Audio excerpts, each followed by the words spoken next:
Kuwait പ്രവാസികൾക്ക് ഏറെ സന്തോഷം നൽകുന്ന വാർത്തയാണ് ഇപ്പോൾ പുറത്തു വന്നിരിക്കുന്നത്. ഇന്ത്യയ്ക്കും കുവൈത്തിനും ഇടയിലുള്ള വിമാന സീറ്റുകളുടെ എണ്ണം കേന്ദ്ര സർക്കാർ ഗണ്യമായി വർദ്ധിപ്പിച്ചു. ഇതോടെ ആഴ്ച 18,000 പേർക്ക് ഇരു രാജ്യങ്ങൾക്കും ഇടയിൽ യാത്ര ചെയ്യാൻ സാധിക്കും. കൂടുതൽ പേർക്ക് യാത്രാ സൗകര്യം ഒരുങ്ങിയതോടെ ടിക്കറ്റ് നിരക്കിൽ വലിയ കുറവ് വരാനുള്ള സാധ്യതകളാണ് തെളിയുന്നത്. കുവൈത്തിനും ഇന്ത്യയ്ക്കും ഇടയിൽ എയർ ഇന്ത്യ, ഇൻഡിഗോ, ആകാശ എയർലൈൻ തുടങ്ങിയ വിമാന കമ്പനികളാണ് പ്രധാനമായും സർവീസ് നടത്തുന്നത്.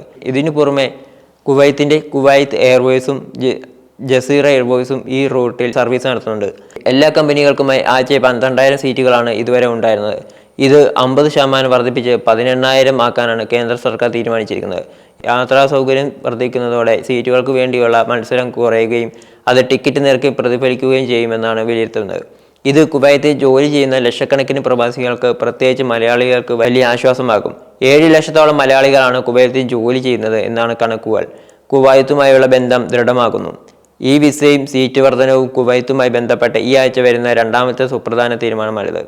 കുവൈത്ത് പൗരന്മാരെ കൂടുതൽ ഇന്ത്യയിലേക്ക് ആകർഷിക്കാൻ ലക്ഷ്യമിട്ടുള്ള ശ്രമങ്ങളുടെ ഭാഗമായി കഴിഞ്ഞ ദിവസം ഈ വിസ അനുവദിച്ചിരുന്നു. Tourism, medical, business, yoga, conference തുടങ്ങിയ ആവശ്യങ്ങൾക്കുള്ള വിസകളാണ് ഇന്ത്യ കുവൈത്ത് പൗരന്മാർക്ക് നൽകുന്നത്.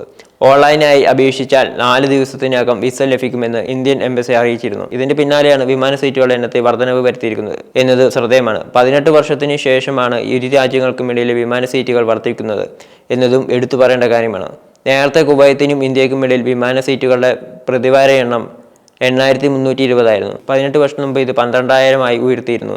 ഇപ്പോൾ ഇത് 18,000 സീറ്റുകളെ വർദ്ധിപ്പിച്ചിരിക്കുന്നു. കുവൈത്തുമായി കൂടുതൽ സഹകരിക്കാനാണ് ഇന്ത്യൻ സർക്കാരിന്റെ തീരുമാനം. അടുത്തിടെ ഇന്ത്യൻ പ്രധാനമന്ത്രി നരേന്ദ്രമോദി കുവൈത്ത് സന്ദർശിക്കുകയും ഇരു രാജ്യങ്ങളും തമ്മിലുള്ള ബന്ധം കൂടുതൽ ദൃഢമാക്കുകയും ചെയ്തിരുന്നു. ഈ സന്ദർശനത്തിന്റെ തുടർച്ചയായിട്ടാണ് ഈ അനുകൂല തീരുമാനങ്ങൾ വരുന്നത്. Indian aviation secretary Sameer Kumar സിംഫയും Kuwait DGCA president Shah Hammad Al മുഹാർക്കുമാണ് പുതിയ സീറ്റ് വർധനവ് കരാറിൽ ഒപ്പുവെച്ചിരിക്കുന്നത്. കുവൈത്തിൽ കൂടുതൽ പേർ ജോലിക്ക് എത്തുകയും ഇരു രാജ്യങ്ങൾക്കും ഇടയിൽ യാത്രക്കാരുടെ എണ്ണം കൂട്ടുകയും ചെയ്തതോടെ വിമാന സീറ്റുകൾ വർദ്ധിപ്പിക്കണമെന്ന ആവശ്യം ശക്തമാക്കിയിരുന്നു. ഈ ആവശ്യം പരിഗണിച്ചാണ് കേന്ദ്ര സർക്കാർ ഇപ്പോൾ അനുകൂലമായി തീരുമാനമെടുത്തിരിക്കുന്നത്. പല രാജ്യങ്ങളിൽ നിന്നും ഇന്ത്യയിലേക്ക് തിരിച്ചുമുള്ള യാത്രക്കാരുടെ എണ്ണം വർദ്ധിച്ചു വരികയാണ്. ഇക്കാര്യം പരിശോധിച്ച് ഘട്ടമായി വിമാന സീറ്റുകളുടെ എണ്ണം വർദ്ധിപ്പിച്ചു വരികയാണ്. കേന്ദ്ര സർക്കാർ തായ്ലാന്റ്, വിയറ്റ്നാം, ഇന്തോനേഷ്യ, ഉസ്ബെക്കിസ്ഥാൻ എന്നീ രാജ്യങ്ങളിലേക്കുള്ള സീറ്റുകൾ അടുത്തിടെ വർദ്ധിപ്പിച്ചിരുന്നു. ഇതിന് പിന്നാലെയാണ് കുവൈത്തിലേക്കുള്ള സീറ്റുകൾ കൂടി വർദ്ധിപ്പിച്ചിരിക്കുന്നത്. ഈ നീക്കം ഇന്ത്യയുടെ ആക്ട് ഈസ്റ്റ് നയത്തിന്റെയും ഗൾഫ് രാജ്യങ്ങളുടെയും സാമ്പത്തിക നയതന്ത്ര ബന്ധം ശക്തിപ്പെടുത്തുന്നതിന്റെയും ഭാഗമായി വേണം കാണാൻ. ഇത് ഇന്ത്യയുടെ വിദേശ നയത്തിന്റെ ഒരു പ്രധാന ഘടകമായി മാറിയിരിക്കുന്നു. പുതിയ സാഹചര്യത്തിൽ വിമാന കമ്പനികൾ പുതിയ സർവീസുകൾ ആരംഭിക്കാനും നിലവിലുള്ള സർവീസുകളുടെ എണ്ണം കൂട്ടാനും സാധ്യതയുണ്ട്.